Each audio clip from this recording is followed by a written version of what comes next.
I'm standing here out front of the Nutter Fieldhouse here in Lexington, Kentucky, where the 2015 SEC Championships are taking place as we speak. With more than 100 snakes here, including this male Burmese python who won't hold still. Yes, I have learned a lot about these interesting mammals in the past few days. And the veteran pole vaulter would know. She earned herself numerous All-American honors in a Razorback jersey. Last year, Blue Moon had over 700 adoptions, and that's really impressive for a private, nonprofit animal shelter. All about how her and her teammates still have practice even when the university is closed for snow. Years ago, vineyards and wineries were very common in this area of northwest Arkansas. It is a frigid morning as I stand out here in front of the beautiful Old Main. The funding for new surveillance cameras would come straight from parking-related fees. I am standing here on the very same hill that just a few days ago was sealed underneath a layer of ice.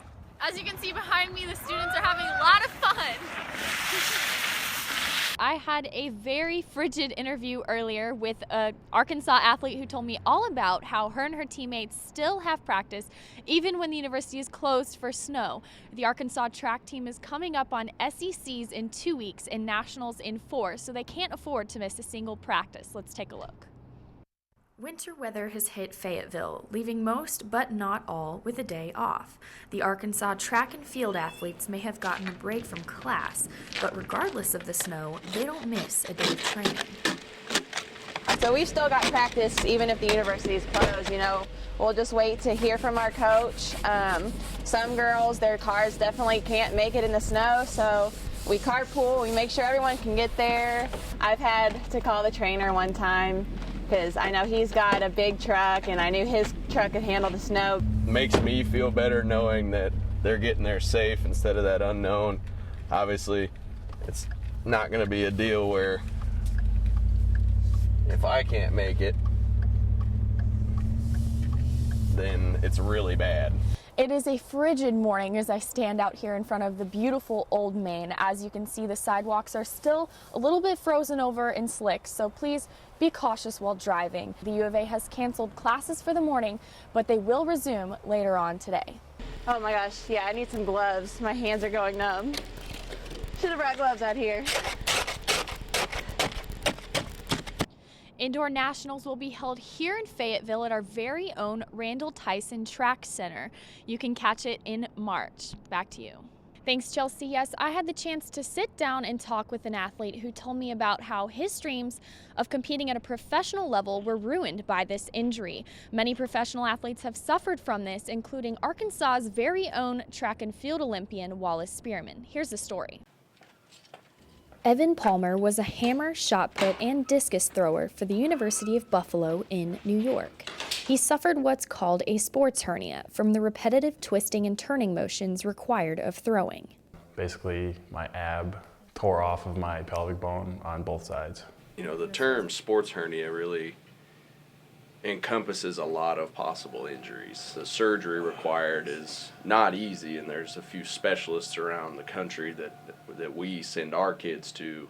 Dr. William Myers is kind of the founder and pioneer of this surgery. NFL players have had it. A lot of people, hockey players get it. Nothing seemed to work, so I was at my wit's end. But the term sports hernia, it's kind of on the way out. People just call it athletic pubalgia.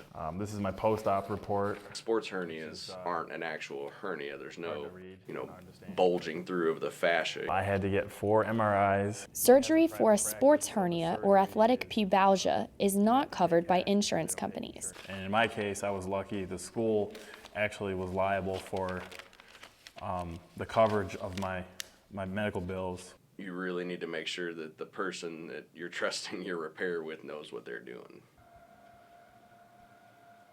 Now, what's interesting about this surgery is some athletes are able to bounce right back within a week or two, whereas others can take months. Reporting live for UATV, I'm Sandi Morris.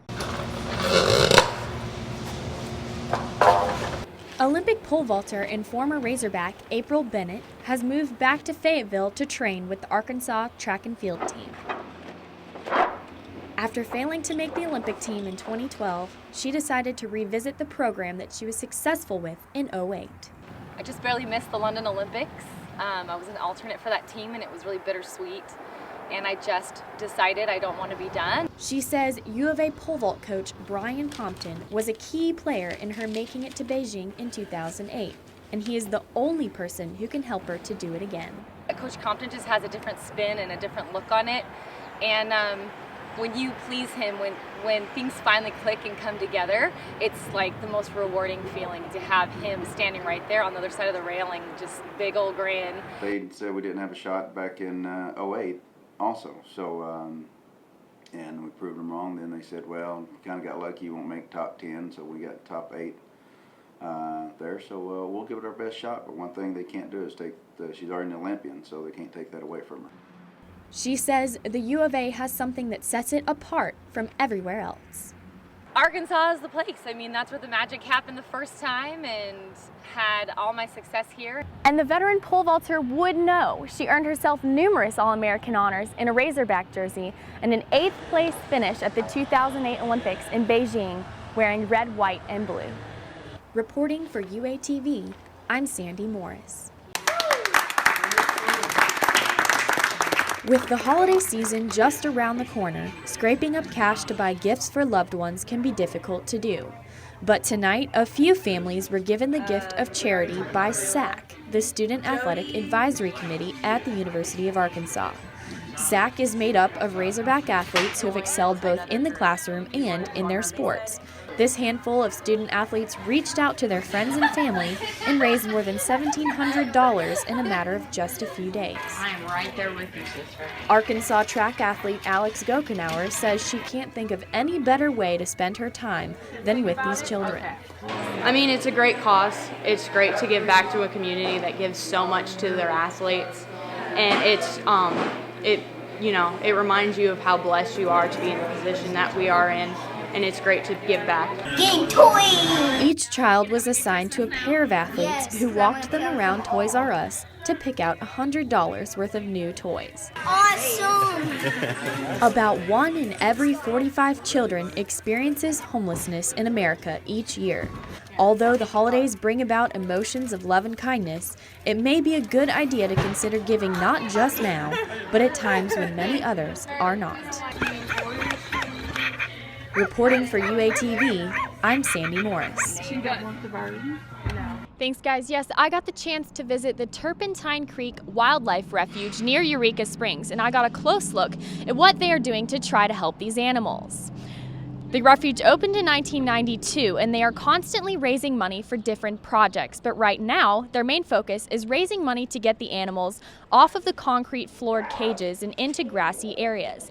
I spoke with an intern about what it's like to work with these majestic animals. We're going to be feeding. When you look at her, the first time I really saw her, her attitude just didn't reflect like what she'd been through. She was so positive and so strong, and when she would get released out into her habitat, she just runs and jumps, and it just doesn't stop her. Turpentine Creek cares for not only big cats, but other exotics like bears and monkeys too. Most are relinquished from owners who could not handle their sometimes wild nature, especially during feeding time, and here is an example I saw firsthand.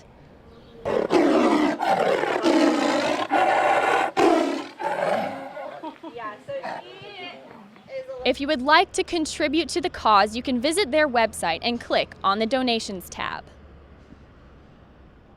There are over a dozen reputable big cat sanctuaries across the United States, and if you know of an animal that is in need of help, do not be afraid to contact them. Reporting live from the deck for UATV, I'm Sandi Morris. Yes, I have learned a lot about these interesting mammals in the past few days. There are 20 different types of armadillo, but the only kind that we see here in the United States are called the 9-banded armadillo. They are originally from South America, but since their introduction into Florida, they have reached as far north as Illinois and Kansas and as far west as Texas and New Mexico.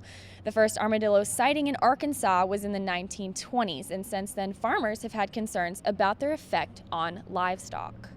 When they started moving north historically, there was a lot of concern that they actually were going to be detrimental, that livestock were going to step into these holes and get injured. They're beneficial because of all the agricultural pests that they eat. Although they help in the agricultural world, about 20% of them carry a disease called leprosy. Humans can contract this if they come into contact with an infected armadillo, but the ability to carry this disease is not all bad. The females birth 4 identical offspring, and this is perfect for testing cures for leprosy because they are genetically the same.